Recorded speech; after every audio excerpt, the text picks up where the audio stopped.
Salut tout le monde et bienvenue sur ma chaîne. Aujourd'hui, on va plonger dans un conte de fées, mais pas n'importe lequel.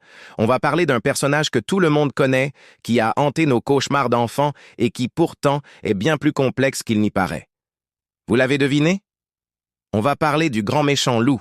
Qui n'a jamais frissonné en entendant « Tirer la chevillette, la bobinette, chéra ». Cette phrase, elle est gravée dans notre mémoire collective. Le loup, c'est l'antagoniste par excellence. Dans Le Petit Chaperon rouge de Charles Perrault, il est rusé, manipulateur et carrément terrifiant. Il dévore la grand-mère, se déguise et n'a qu'une seule idée en tête, croquer la petite fille innocente. La morale est claire, méfiez-vous des inconnus, n'écoutez pas les flatteurs. C'est une leçon de prudence, un avertissement qui traverse les âges. Mais attendez, ce n'est pas tout. Passons à une autre histoire célèbre, Les Trois Petits Cochons. Là encore, on retrouve notre loup, affamé et déterminé. Il souffle, il s'époumonne, il veut faire tomber les maisons. La première, en paille, s'envole. La deuxième, en bois, s'effondre. Mais la troisième, en brique, résiste. Ici, le loup incarne l'adversité, les épreuves de la vie. Et la leçon?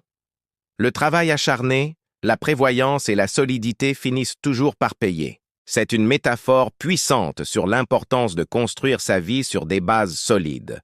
Pourtant, est-ce que le loup est toujours ce monstre sanguinaire? Pas si sûr. Prenons un peu de recul. Dans la version des frères Grimm du Petit Chaperon rouge, il y a une petite différence, mais elle est de taille. À la fin, un chasseur arrive, ouvre le ventre du loup et sauve la grand-mère et la petite fille, saines et sauves. C'est un peu gore, je vous l'accorde, mais ça change tout. Le mal est puni et l'ordre est rétabli. Le loup devient une sorte de catalyseur qui permet au héros, le chasseur, de briller. Et si on allait encore plus loin? Dans la fable de La Fontaine, Le loup et l'agneau, le loup est présenté différemment. Il est toujours le prédateur, mais il est aussi l'incarnation de la mauvaise foi et de l'injustice. Il cherche tous les prétextes possibles pour dévorer le pauvre agneau qui, lui, a beau se défendre avec une logique implacable, finit quand même par être mangé. La morale est terrible et cynique. La raison du plus fort est toujours la meilleure. Ici, le loup n'est plus seulement une menace physique, il représente un système, une injustice sociale où les puissants écrasent les faibles sans vergogne. Mais ce qui est fascinant, c'est de voir comment ce personnage a évolué avec le temps. Pensez aux dessins animés modernes, comme dans Shrek, par exemple. Le grand méchant loup y est dépeint comme un personnage un peu excentrique, qui porte la chemise de nuit de la grand-mère, mais qui est en réalité un ami fidèle des autres créatures de contes de fées. Il est presque sympathique. On passe du monstre absolu à un personnage presque comique, voire attachant. Cette transformation montre comment notre regard sur le mal a changé.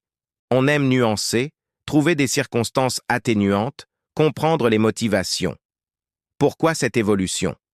Peut-être parce que notre relation avec la nature a changé. Autrefois, le loup était une menace réelle pour les troupeaux et parfois pour les humains dans les campagnes isolées. Il incarnait la peur de la nature sauvage, de l'inconnu qui rôde à la lisière de la forêt. Il était facile d'en faire le méchant parfait. Aujourd'hui, on sait que le loup est un animal crucial pour l'équilibre des écosystèmes. On s'est mis à le protéger. Notre perception a donc évolué. Le loup n'est plus l'ennemi à abattre, mais une créature sauvage qu'il faut comprendre et respecter. Et cette nouvelle vision se reflète dans nos histoires. Les réécritures modernes des contes vont souvent dans ce sens. On trouve des versions où le loup est juste incompris, où il a ses propres raisons d'agir. Parfois, c'est même le petit chaperon rouge qui n'est pas si innocente que ça.